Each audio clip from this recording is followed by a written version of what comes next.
Welcome to the Dream and Breakfast Club. I'm your host, Josh Valentin. Happy to be here with you all this beautiful Tuesday morning.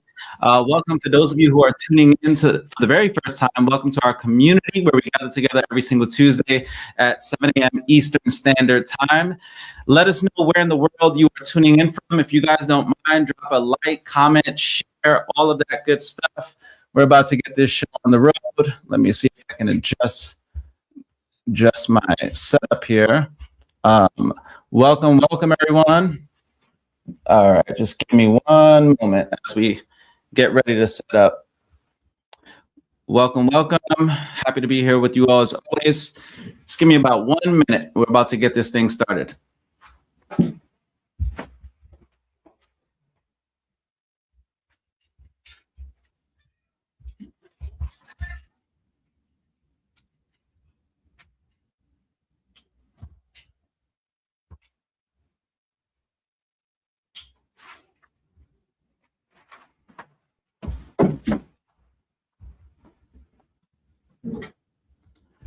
All right, looks like we are live once again. My apologies, had a little setup that I had to adjust here on my settings.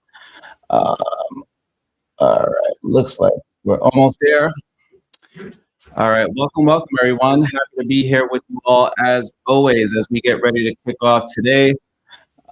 I'm a little bit of a perfectionist on my end, so I had to adjust my backdrop there. But welcome.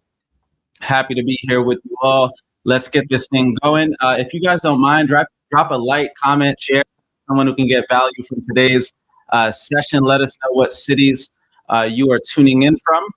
And if you're watching the replay, drop an R. If you're with us live right now, drop an L in the comments. And we're about to get this show on the road. So let me see here. Set everything up. Okay. I think we are all good. So welcome to the Dream Nation Breakfast Club. I'm your host, Josh Valentin, and the Breakfast Club is brought to you by the Journey Podcast. And typically, we gather together every single Tuesday at 7 a.m. Eastern Standard Time, and we cover everything centered around personal development, life coaching, things that can essentially make your life better. And today, we're going to be covering a really important topic, and that topic is your emotions are costing you more than you think. Your emotions are costing you more than you think. And I know a lot of us can relate to this specific topic.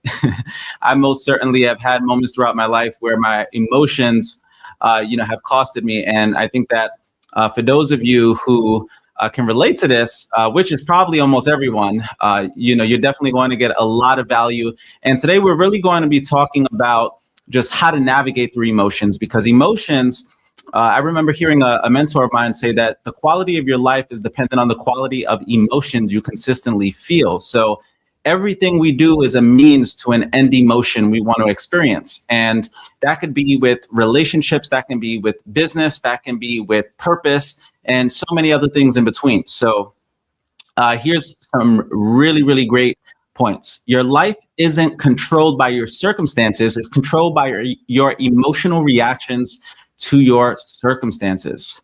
So really, really great share.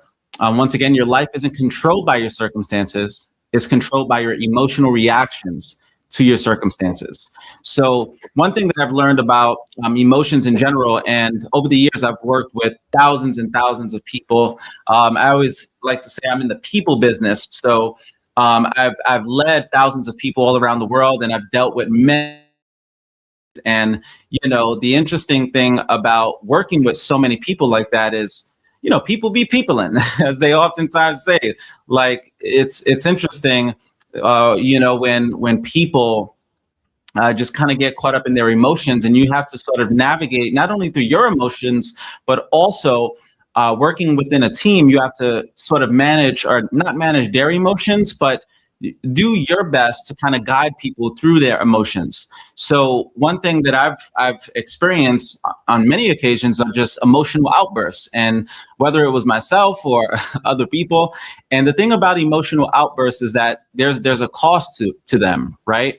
How many of you can relate where an emotional outburst may have led to you getting in some kind of trouble, and that could be costing you a deal. It can be costing you a relationship, a year of progress. and so many other things. So emotional control, remember, is not suppression, it's regulation. So it's not about just suppressing those emotions and pushing them down. It's about regulating them so that they're not necessarily costing you any harm. So one thing that I will share here is that when it comes to emotional maturity, you have to understand that emotional maturity is also wealth. It's a form of wealth, right? Think about it. How valuable is it to you to learn how to navigate through your emotions throughout the course of your life?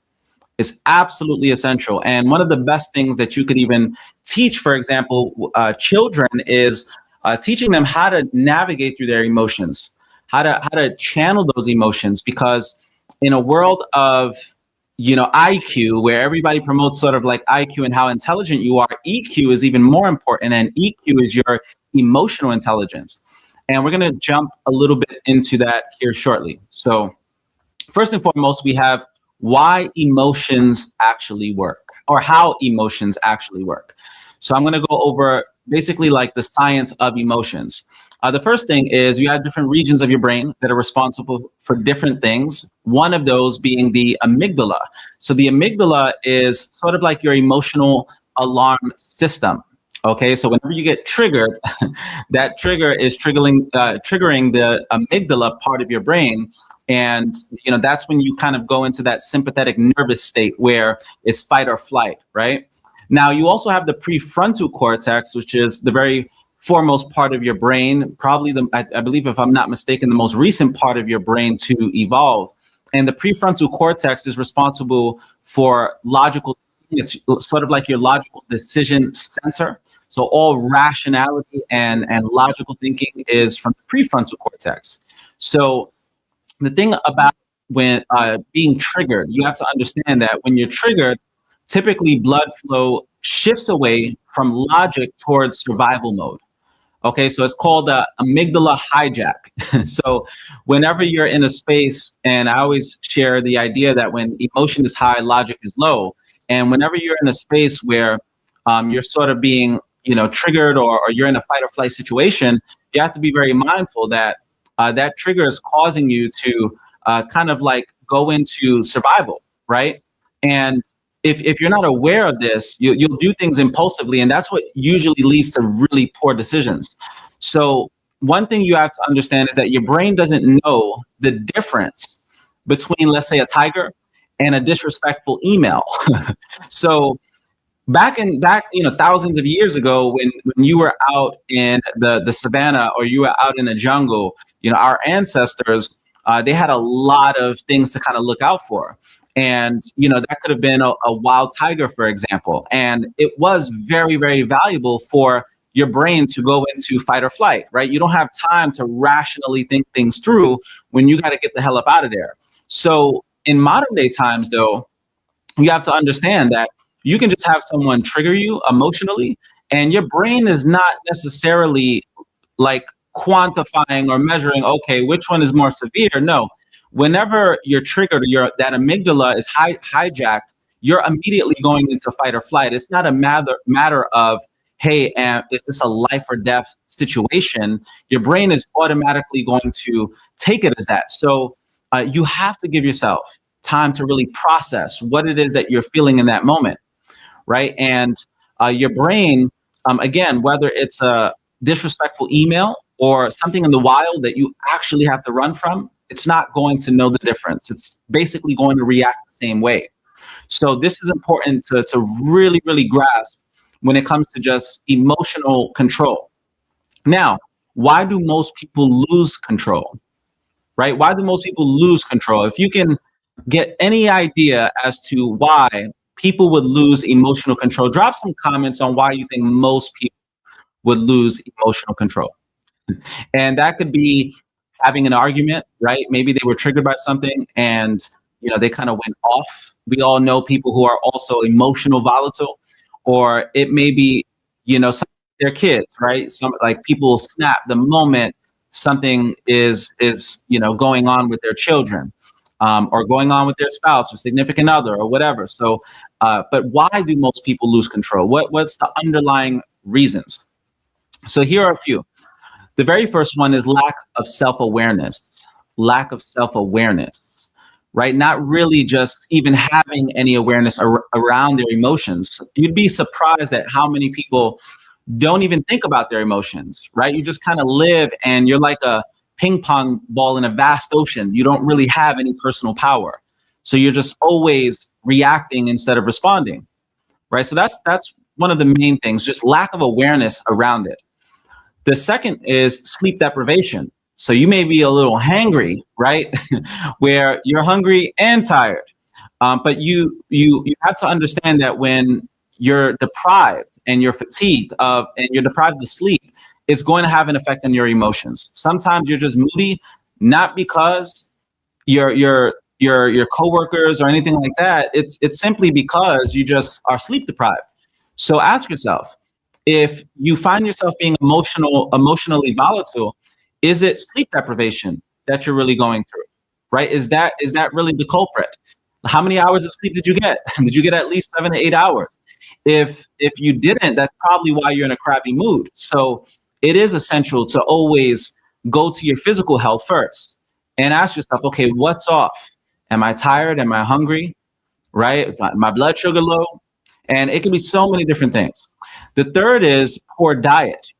Poor diet. So diet does affect your mood. Not only diet, but also just your hydration levels. Okay, so you have to really do some self-inventory on what your diet is ultimately looking like, because your diet can make you a lot more acidic, right? Your body more acidic. Your diet can sort of put you in a lethargic state as well. Sometimes you have zero motivation, zero energy, right? No energy to even solve any problems. And your diet is playing a big part of just running your life. You are what you eat, as we sometimes hear, as cliche as that may sound. The next is chronic stress. Chronic stress. Now, this is a big one because sometimes we're a little hard on ourselves. We're a little hard on ourselves because we may have responded to something in a specific way, and really we're just going through a very difficult season. So give yourself some grace, right? But it's not to make an excuse where just because I'm stressed out doesn't mean that I don't have to take responsibility for my actions. Like, yeah, you still have to take full responsibility, but also give yourself some grace, because again, when emotions are high, logic is typically low. So regulating your stress or managing your stress, and it's crazy that we even live in a world where people have to manage their stress levels, but it is important because when your stress is high, when cortisol, the big C, right, that stress hormone, when your cortisol levels are high, your immune system is also compromised. So your body is also not in a state of equanimity where it has the ability to even fight off dis-ease, right? And this is oftentimes what leads to a lot of chronic illnesses and ailments and diseases and so many different things. So chronic stress is something that you always have to be mindful of. Before you go into that difficult conversation, before you go off on someone, give yourself enough time to really regulate your nervous system. Next, we have unhealed trauma. Unhealed trauma. This is a big one. And I remember, it's so interesting. I remember back in the day, trauma wasn't even a word. Like, I don't know about y'all, but in the 90s, early 2000s, you never really spoke about trauma. I don't remember talking about trauma not once as a kid growing up. We had no type of awareness on what trauma was all about, or toxic situations or anything like that. And it is a beautiful thing to see that people are becoming more and more aware of healing from their trauma.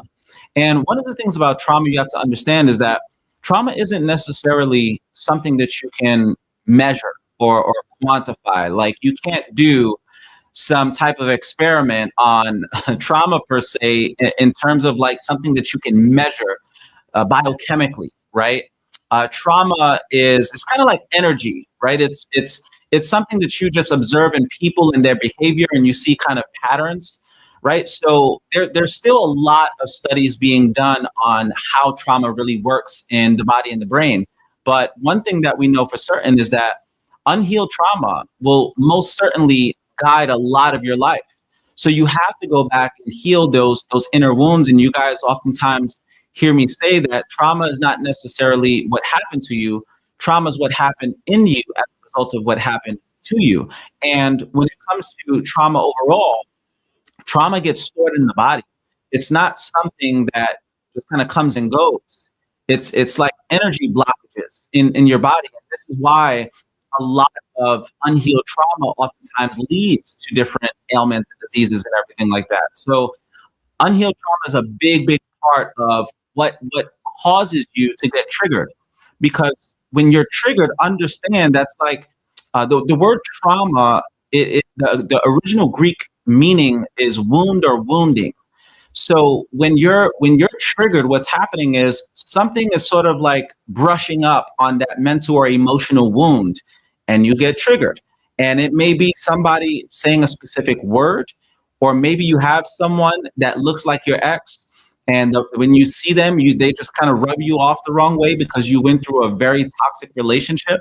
Maybe even someone's name. I remember just hearing the name of my biological father when I would cringe whenever when I was a child and I would hear someone say that name in public. I would cringe because I had a lot of trauma from my relationship with my father, right? Not having a present father in my life. So, you have to understand that certain things will trigger you. And the important thing to do is whenever you find yourself being triggered, really ask yourself, why am I feeling the way that I'm feeling? When was the last time you really just took time to process why you're feeling the way that you're feeling? You see, we have to all take responsibility for the way that we feel, not only the way that we behave, but also the way that we feel, because emotions don't happen outside of you, they happen inside of you. Okay, so big part of understanding how to go about your emotions. Now, why do most people, again, lose control? Lack of self-awareness, sleep deprivation, poor diet, chronic stress, and unhealed trauma. Now, when it comes to leadership, understand that business owners who can't regulate emotions burn teams. I see it happen all the time. You'll have a leader just go off and end up sabotaging the entire organization. Or think about fatherhood, right? Fathers who can't regulate emotions damage trust. How many people have daddy issues? Like it's a serious thing. And one thing that's super dangerous to society is an emotionally unstable man. Emotionally unstable men is what leads to wars, what leads to a lot of the issues that we have on this planet. So it is important to make sure that, throughout this journey, you're helping, especially the men heal, because let's be honest, the vast majority of violence happening in the world is from men. It's not necessarily the women that account for the vast majority. It's the men. So emotional volatile men is a major detriment to just our world and our generations to come. Another thing is entrepreneurs who can't regulate emotions also make bad financial decisions. If you're impulsive as an entrepreneur, it will cost you financially. So this is super important to understand.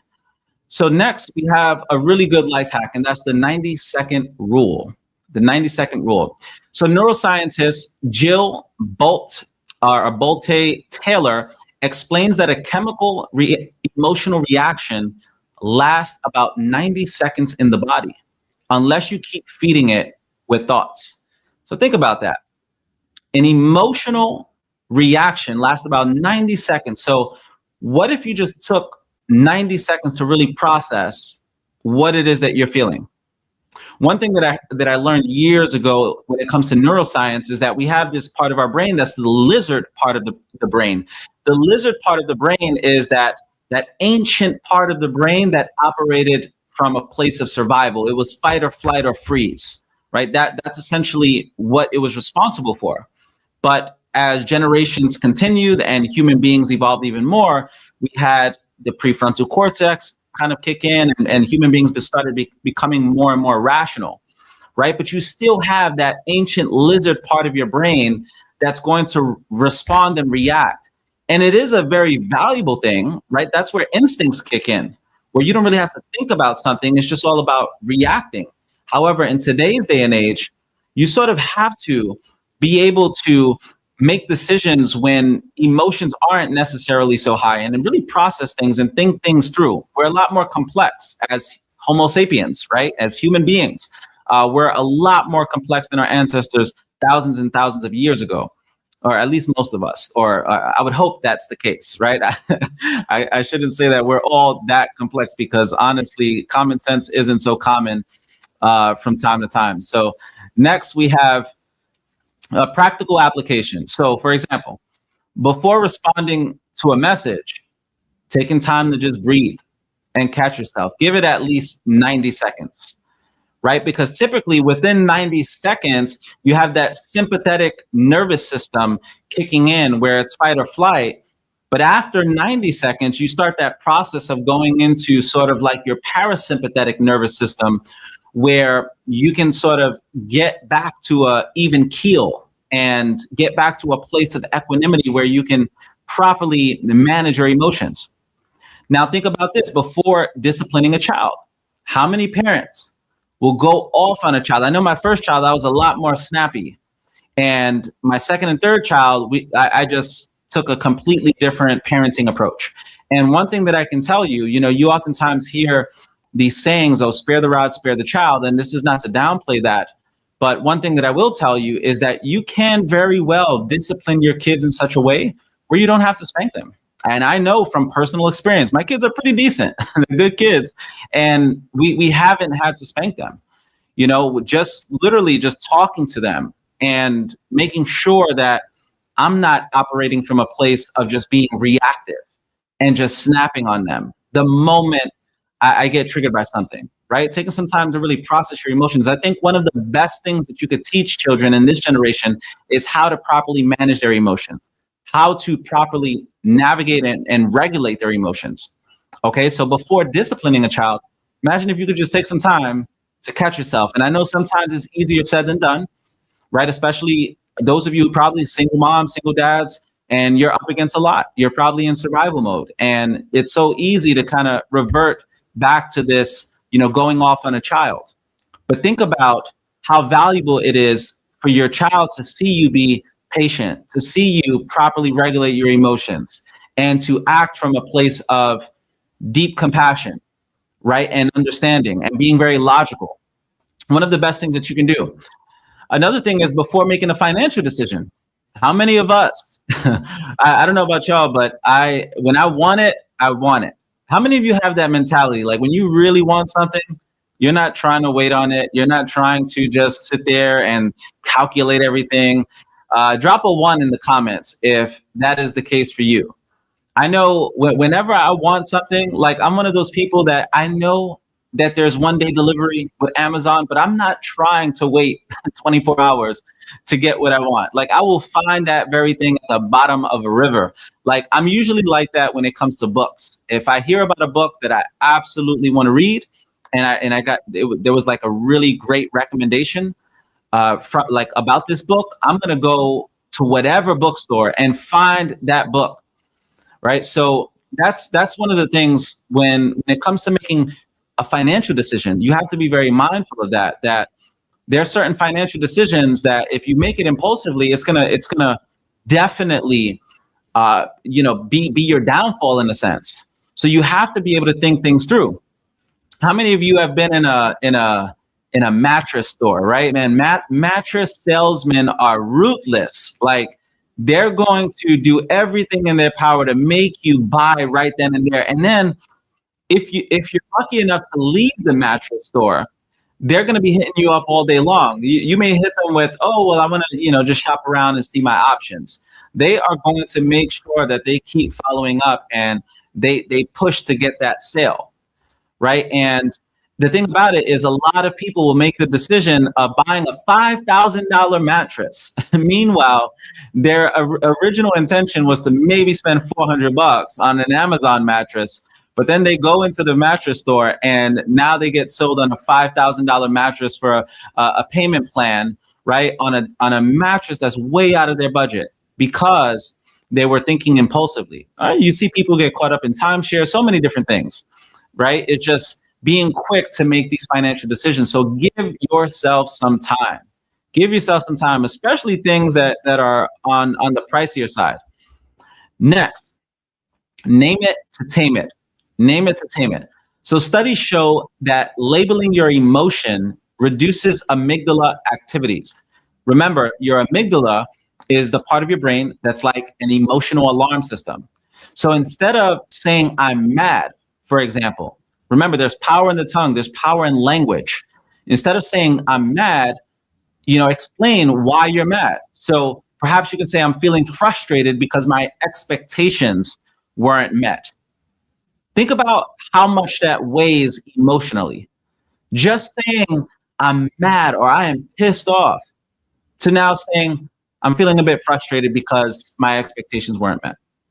It's a completely different weight in emotions, right? So explaining your emotions can go a long way when it comes to the way that you feel.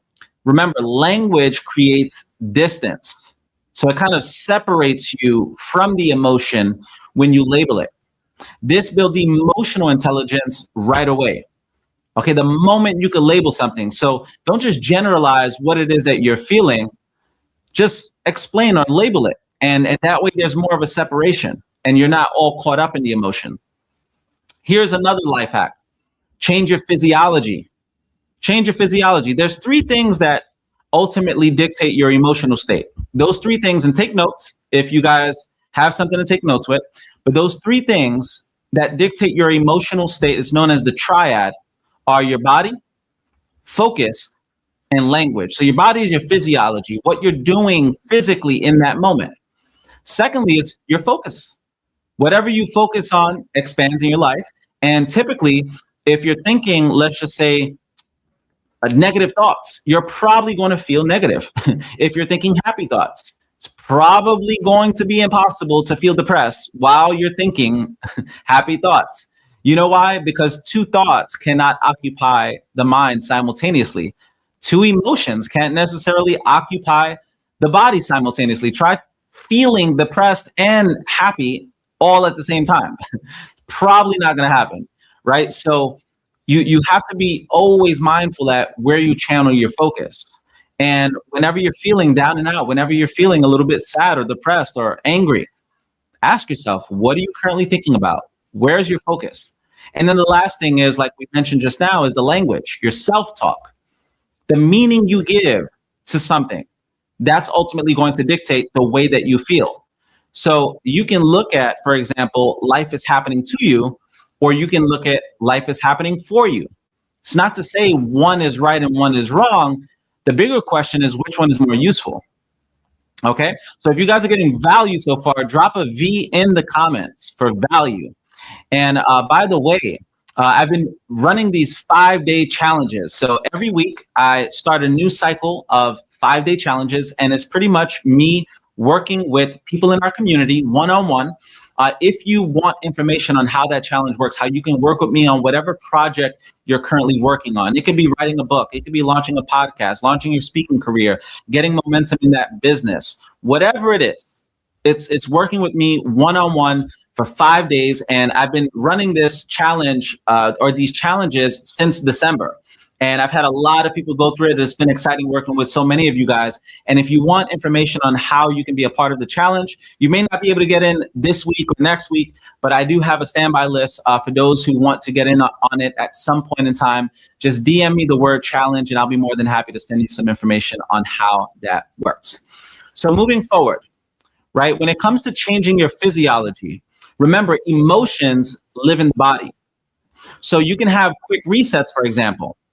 And it's interesting because I'm going to be speaking at an event. For those of you who know Myron Golden, I'll be speaking at an event, him sharing the stage with him. And my segment is specifically going to be on health and wellness, right? A lot of the work that I do is on holistic life coaching. So one of the things that I'm going to be talking about is how to physically regulate your emotions, like in that moment, real time, whenever you're navigating through really difficult circumstances. So for example, you guys may have heard me talk about box breathing, for example. Box breathing is inhaling for about 4 seconds, 4 to 5 seconds, holding your breath for 4 to 5 seconds directly after, exhaling for 4 seconds, and then holding your breath with empty lungs, in a sense, holding on an empty lungs for about 4 seconds and doing it for 4 times. Okay, so that's box breathing. And there's so many different breathing exercises that you can do. So you have 5 deep breaths that you can take as well, just simple exercises. You have cold water on your face, which is another thing that you can do. Cold water on your face is a big one. Instantly can change your emotional state. You have 10 push-ups. That's something that you could also do right away. Just 10 push-ups, or even just going for a 5-minute walk. Something that you can do instantly. Something that you can do right away. Okay, which is another one. 1 second.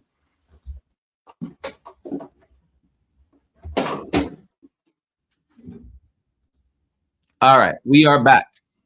So another thing is, when it comes to your physiology, remember, when you shift your body, you shift your state.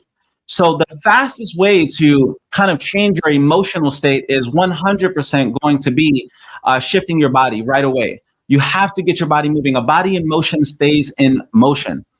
Now, high performers, when it comes to just how they feel, high performers, the first thing that they do is control their physiology first. It's probably the easiest way to shift how you feel, right? And you guys know exactly what I'm talking about. The moment you go for that walk or go for that run or put on some clothes and get yourself moving, now you feel motivated. Whenever I'm feeling like my lowest, or whenever I feel lethargic, whenever I'm feeling like a sense of apathy where I don't feel like doing anything, typically it's because I'm not in motion. Like I'm just there like a couch potato and not moving around. I'm not sure how many of you can relate to that, but that's a big part of overall like how you feel is getting your body moving. Next, we have emotional triggers and patterns. Okay, so here's some really great questions. When it comes to emotional triggers and patterns, ask yourself, what situations consistently trigger me? What situations consistently trigger me?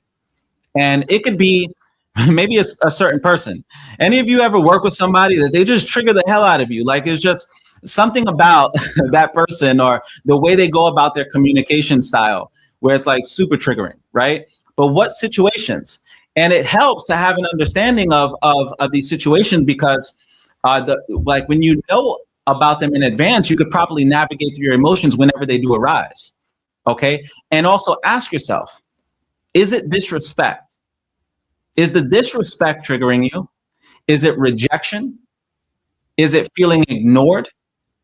Is it financial stress?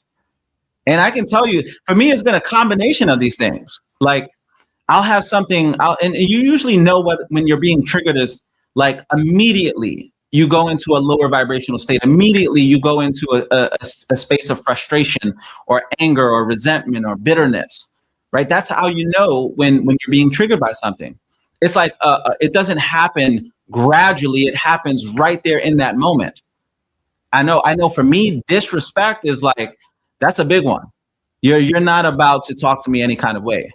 That's I'm really big on respect, right? But like, think about it. If you allow someone to have the power to disrespect you or the power to alter your state, then you give that person control over you, right? You never want to give away your personal power by allowing someone to alter your state.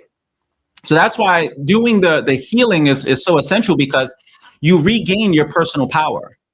Those things no longer can brush up on wounds because you've stitched up those wounds symbolically, right?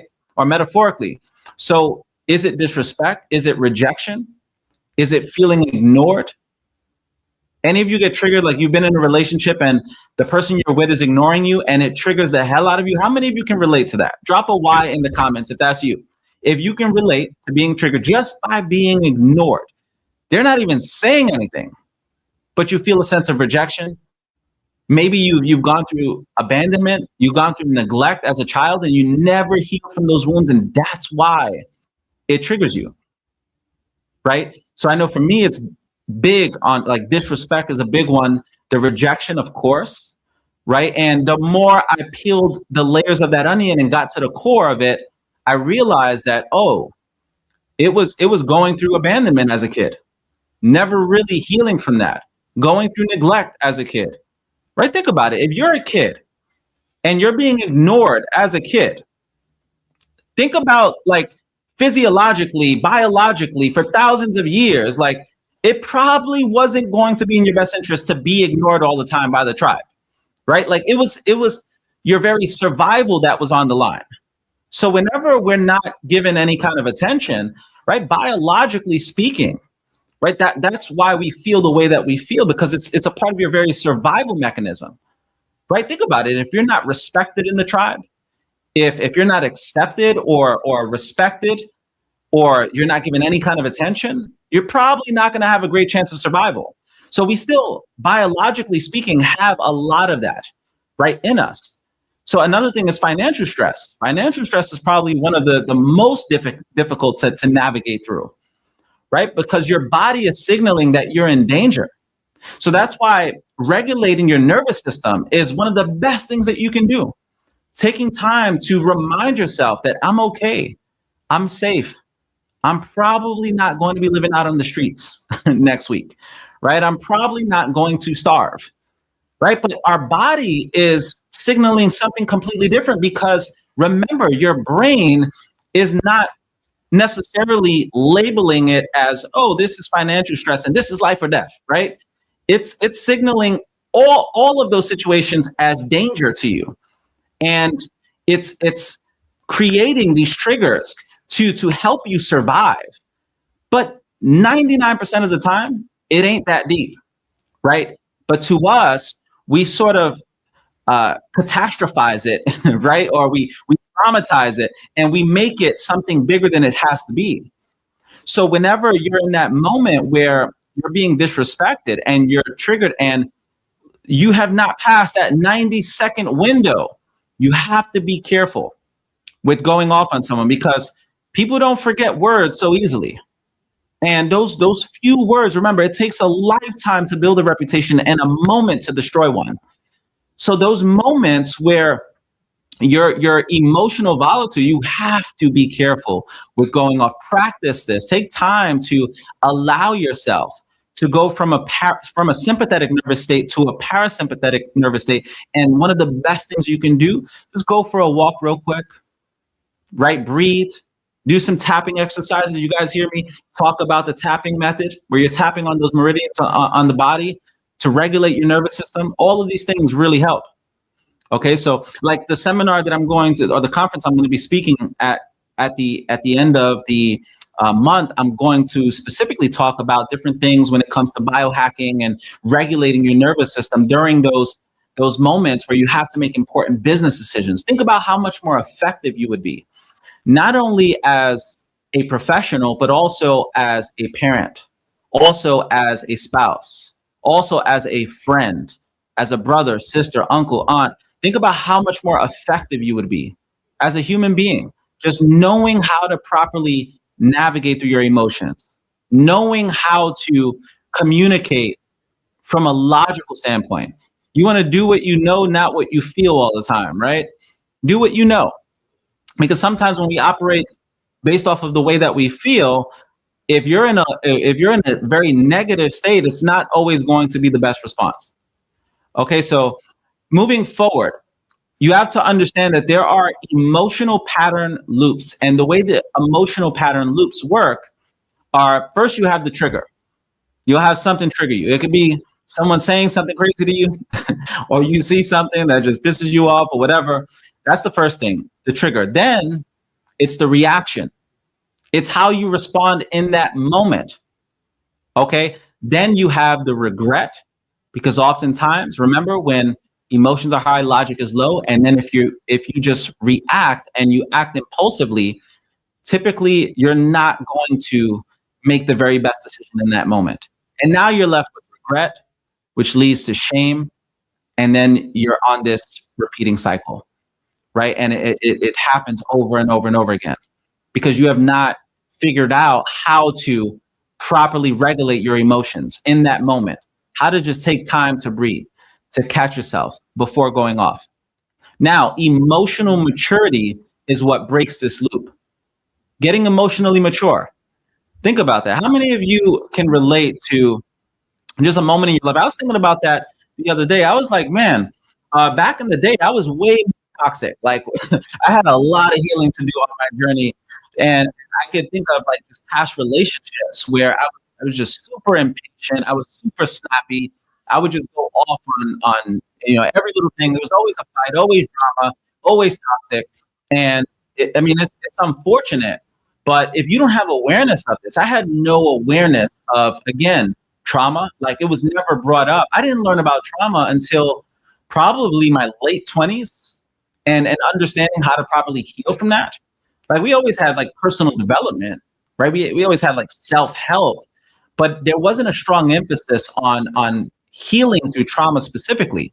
And it doesn't matter how much personal development you have, how much self-improvement you've been doing, if you have not done the deeper inner work to heal from those things that you need to heal from, you'll have those moments periodically where you get triggered and you get out of character. I see this happen all the time. And it used to happen to me. And from time to time, it still does because healing is an ongoing journey. You're never necessarily going to be completely healed from every single thing. Sometimes you go through difficult seasons and that leads to new traumas. Okay, so these are all important things to understand. Now, there have been, over the course of my life, like I can think of a lot of moments, whether it was relationships, it could have been just even internal breakdowns in communication. Sometimes you're dealing with somebody who's very difficult to work with, and they'll just bring out, the very worst in you. You understand? And really, you have to take responsibility.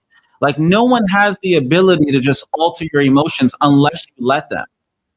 And the act of you letting them, right, is a clear indication that you're responsible for whether or not you're going to allow someone to get the best of you, right? So when we talk about free will, the more emotional control you have, the more free will you have.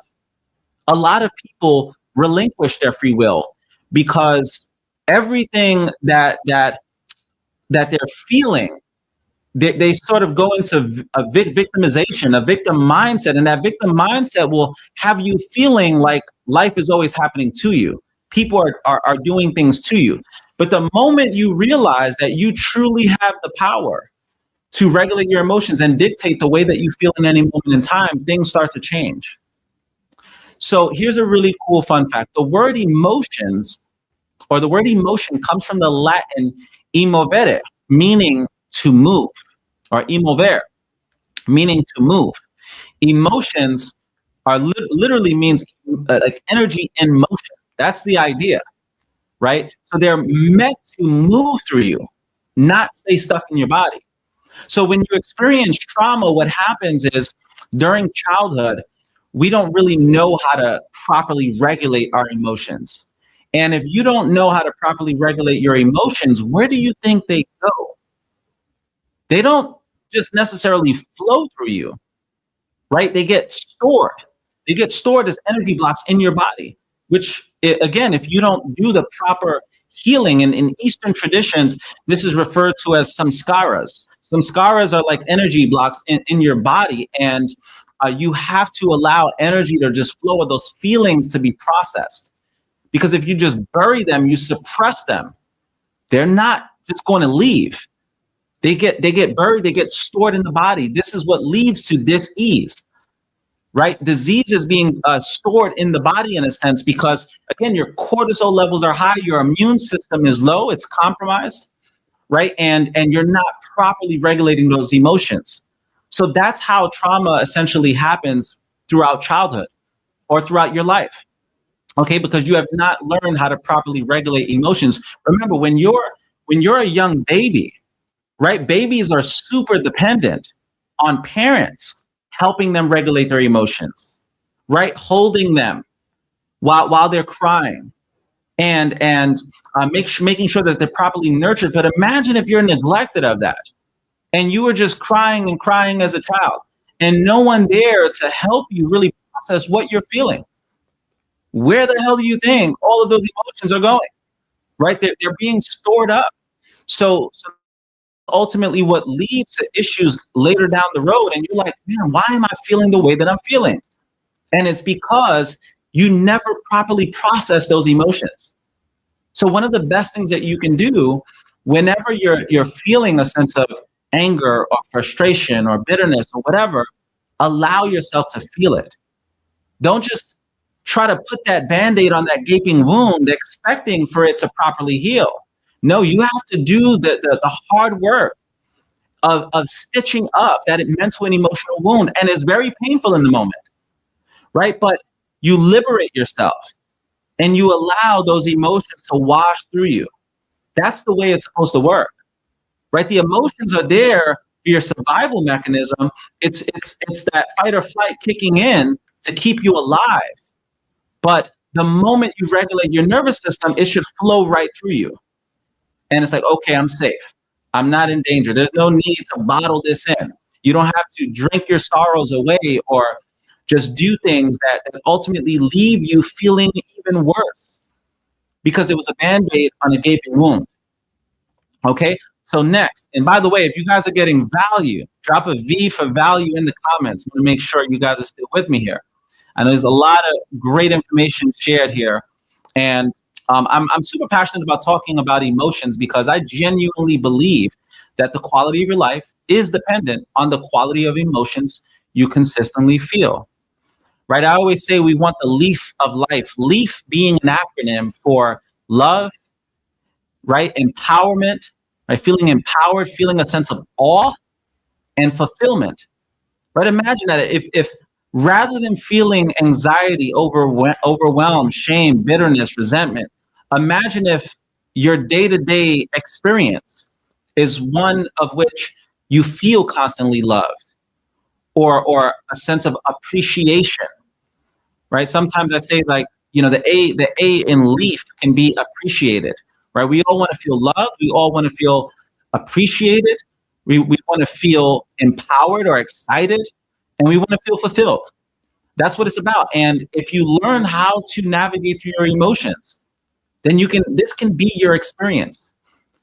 Okay, so that's how important it is in your lifetime to really learn how to navigate through these emotions because your emotions are dictating your human experience.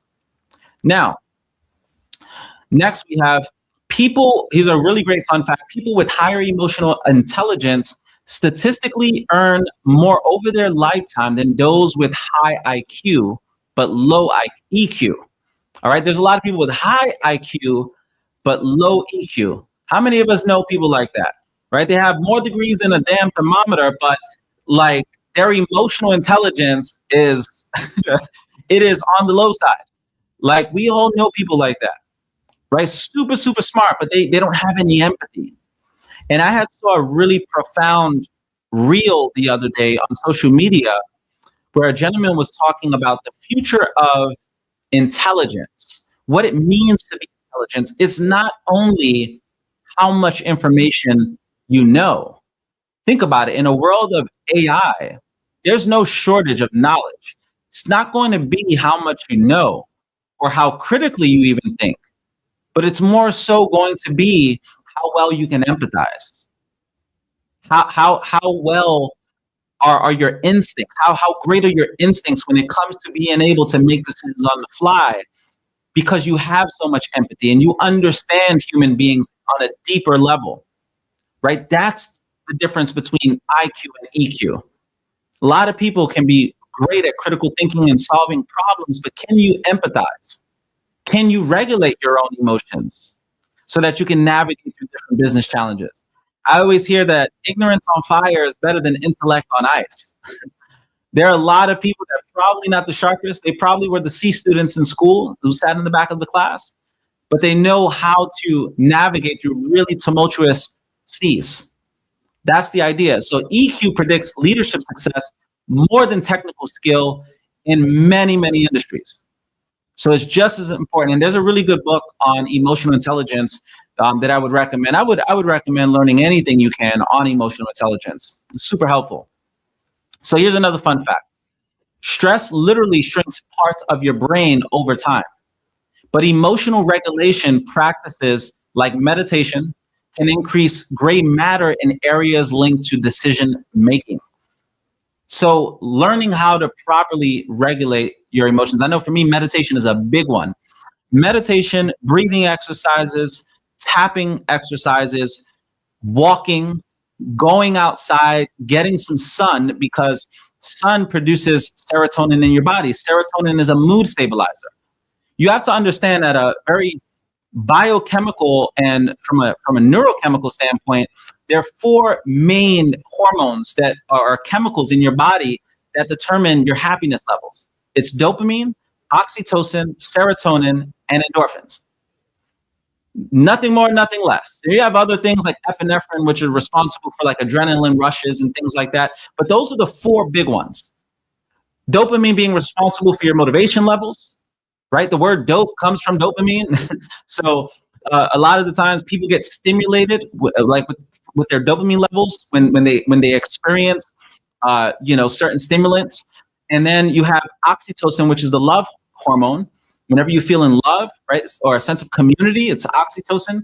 You have serotonin, which is whenever you feel a sense of gratitude and self-esteem, high self-esteem, a sense of well-being, that's serotonin. And then endorphins are like when you're out exercising and you feel incredible because you have that runner's high, is what they call it. And endorphins mask pain. So these four hormones pretty much run your whole life. They're running your entire body and brain. And then you have the big C, which is cortisol, which increases stress levels. And cortisol is essential because cortisol is designed to keep you alive. Imagine if you didn't have those fight or flight instincts, right? You probably wouldn't be very useful, or you wouldn't, your body wouldn't be very valuable if it didn't have the ability to just have those natural instincts. So it is important. However, in modern day times, people have just stress every single day with their jobs, stress with their family life, stress with the economy, with so much going on in the world. They're tuning into news, they're tuning onto social media, comparing themselves to other people, and the cortisol levels are just always high, right? And you have to find ways to bring down those cortisol levels and raise your dopamine, raise your serotonin. And it's unfortunate that a lot of people give their dopamine away to the algorithm, right? Things that are being fed to them through their news feed all the time. And you're giving away all of your precious attention. Understand that we're in the attention economy. You have to be very mindful that who and what you give your attention to. You know, some of you know that I homeschool my kids, and sometimes what I'll do is, like, if they're on a break, I'll sit down with them and I'll give them some life coaching advice and just practical wisdom. And the last time I sat with them a couple of days ago, I sat them down, and one of the things that I had stressed to them is who and what they give their attention to. I specifically told them, like, hey, your attention is one of the most valuable things that you have, and companies make money off of grabbing your attention. And you have to make a conscious decision over what you give your attention to. These days, there's a phrase called brain rot. In this younger generation, they always talk about brain rot, and brain rot is literally just giving your attention to something like nonstop, and you're constantly brain rotting because you're not using your brain for something that's actually productive. You're wasting away in a sense. Okay, and I had to explain to them that you don't want to just be the consumer, you be the creator. You want to be the person that actually creates things as opposed to just consumes things. Okay, and I stand firm on that. You know, so many people just give away their dopamine, and then they wonder why they don't have any motivation. Okay, so moving forward, when it comes to emotional discipline, I want to share some emotional discipline as it pertains to leadership, okay, and high performance. So remember this: the calm person in the room has power. Still waters run deep. The calm person in the room has power. I remember hearing a politician during 9/11 in New York. I think it might have been either Bloomberg or Rudy Giuliani, one of them.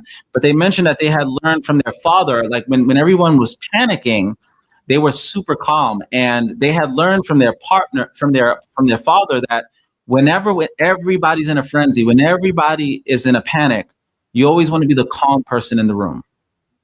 Right? You're that person that people can go to. You're the rock. And you want to be that person for your family. When everybody's all up in their feelings, you're the one that they can go to for emotional stability. Okay, and it's super important for those of you who are men.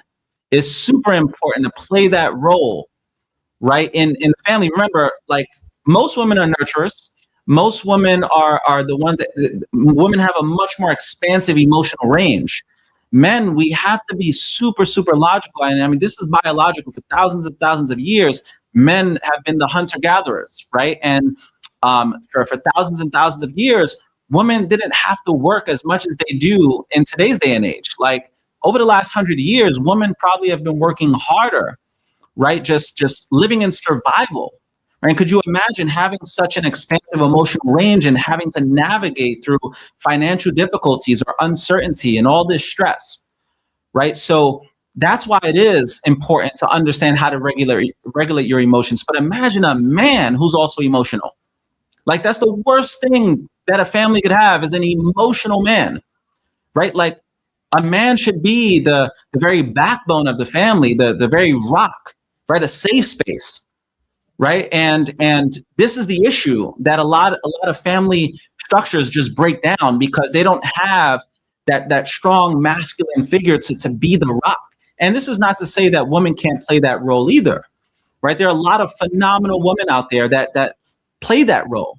But men, we're just biologically wired to be a little bit more on the rational and logical side, right? I would hope that's the case, right? I can't speak for all men, but this is the issue in society. It's like, if you have generations of broken little boys running the world, we're going to have more and more problems.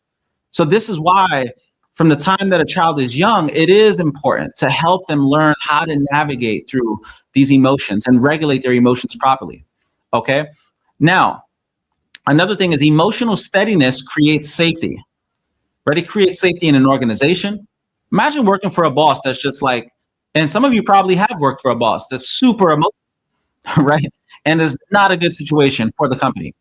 Or you're in a household where your parents are super emotional. Think about how many of us have had mommy and daddy issues simply because we had a parent that was super emotional, right? So this is how you break these generational cycles, is by learning how to take full responsibility of your emotions and properly navigate through them in healthy ways. Another thing is, investors trust stable leaders. Like, I had raised a bunch of investment with my company, Dream Nation Media, from people who've known me for a lot of years. And a lot of them invested simply because I've been a stable leader for a lot of years. Like, there's no way in hell I'm going to invest in someone that's just emotionally unstable, right? How are you going to run a company? You know how difficult it is to run a business? So imagine if you're running a business, but you don't even know how to properly cope with your emotions. It's not going to be a very successful business, okay? Another thing is, children trust emotionally secure fathers, right? Mothers as well. But that father figure, like, so many people have daddy issues simply because they had an emotional father that didn't really know how to properly manage. And these things are systemic as well. This is not to downplay, right? A lot of the causes or factors to why many men end up not being emotionally stable. There's so many things that have happened systemically that have led to this, right? But the first path to healing a generation, healing a person, is awareness. If you don't have awareness that this is even going on, how can we properly, right, navigate through it? You know, it's crazy. And I hate to get all controversial and political, but man, this past week, what should be a moment to unify the nation, unify the world with something as profound as the Super Bowl. And I'm a big football guy. I played football for almost a decade of my life, you know, at the high school level and at the college level. I've won championships in high school and college. It was a big part of my identity. Like, I mean, I was the young high school kid, like, always on television, always in newspapers and everything for playing football. It was a big, big part of my life. And, you know, I love the Super Bowl football season, right? Because it's just a great time to bring everybody together, and you know, you come together with your family and friends, and, you know, such a great American tradition. And it's just unfortunate that there's been so much division, right, over the past week. right? So much division.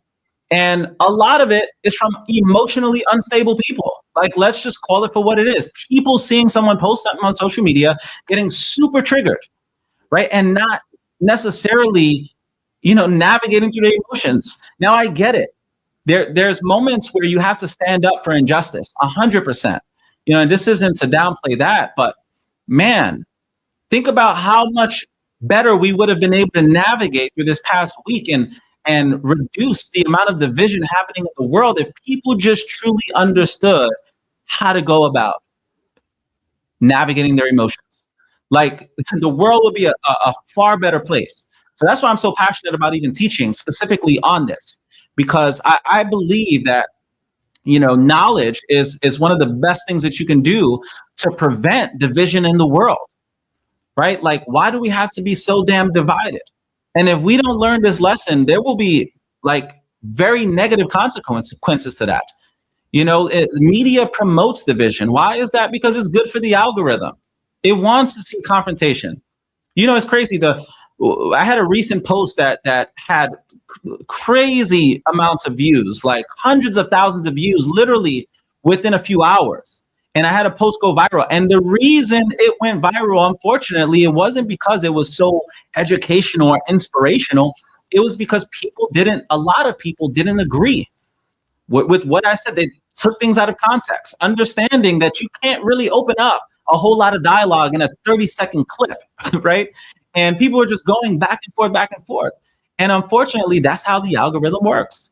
It promotes division. It promotes hatred, unfortunately. So we have to stand up for something better. We have to stand up for truth. We have to stand up for peace. We have to stand up for unity.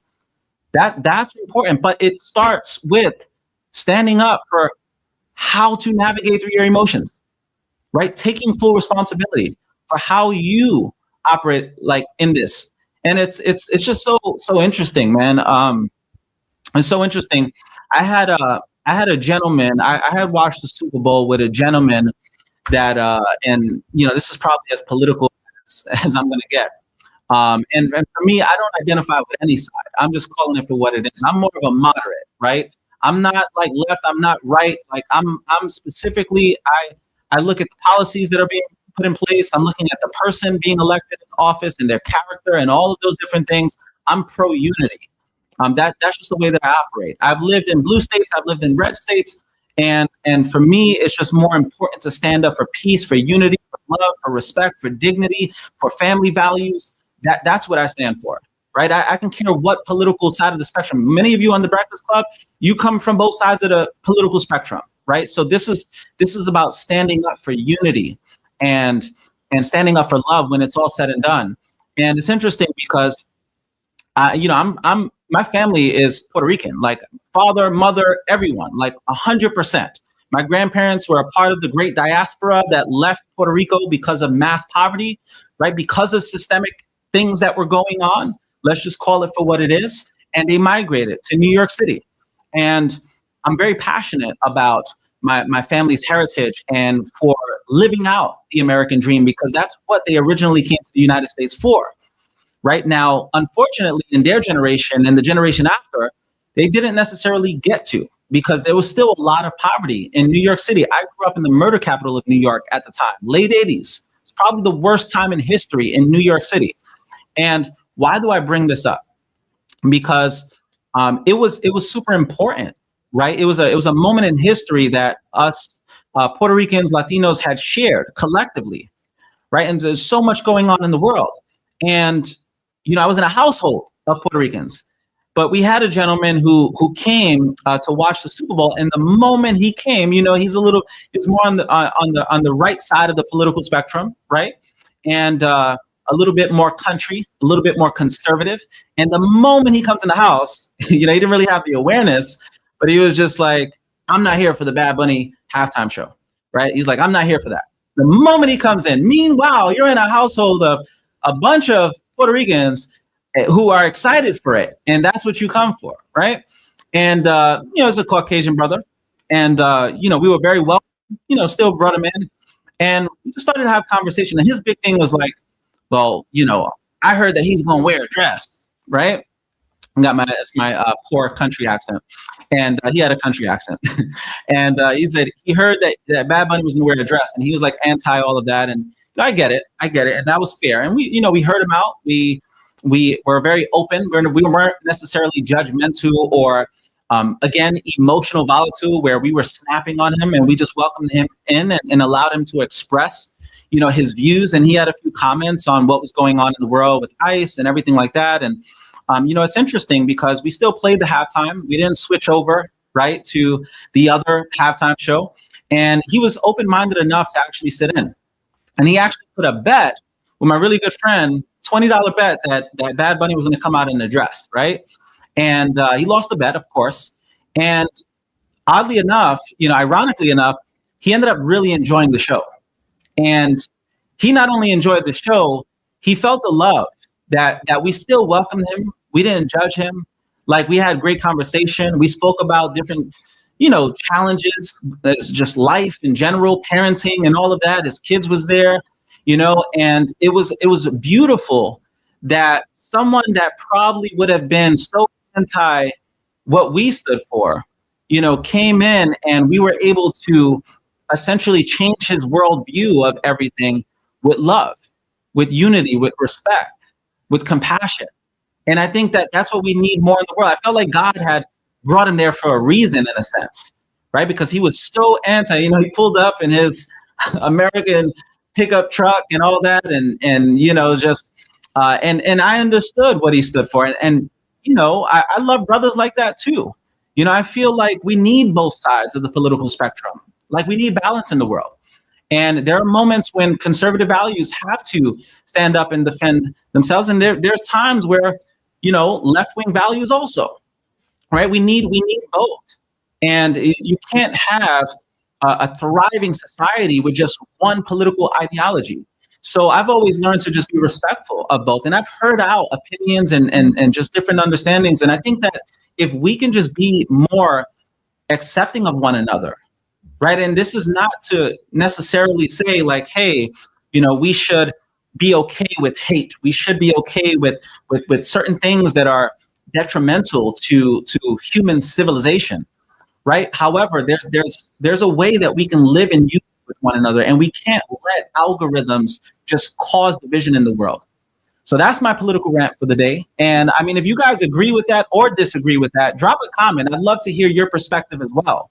Right. And at the end of the day, for me, it's more so, how can we be more unified? How can we be more accepting and more open-minded of each other's cultures, right? And embrace each other and do our best to promote, right? The well-being of families, the well-being of a healthy nation where we all get to thrive and live out our version of the American dream in today's day and age, because the American dream also evolves over time.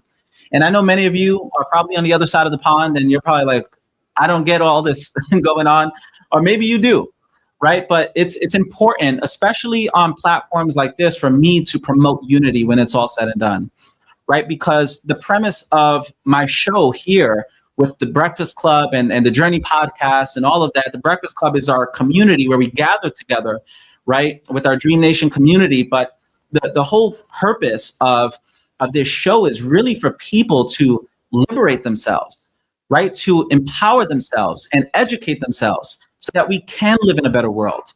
It's not for division. It's not for self-fulfillment where it's just or self-gratifying, where it's just all about you. No, it's about building yourself up so that you can make a greater contribution in the world.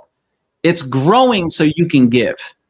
And you could be a lot more of value to the world. That's why we grow ourselves, so that we can make a greater contribution, so we can be servants in the world and servants to each other, in a sense, right? And when I say servants to the world, I mean people who genuinely are servant leaders, who build themselves up, whether it's their skills, their mindset, their knowledge, right? The wisdom, the deep wisdom, but also within love, within unity, within respect, within core values, right? These are the essential things that make a thriving society. And that's what I stand for more than anything. It's not about the left wing or the right wing or who's right and who's wrong. It's how can we come together? How can we improve ourselves so that we can better serve each other? Okay. So that's enough for that rant.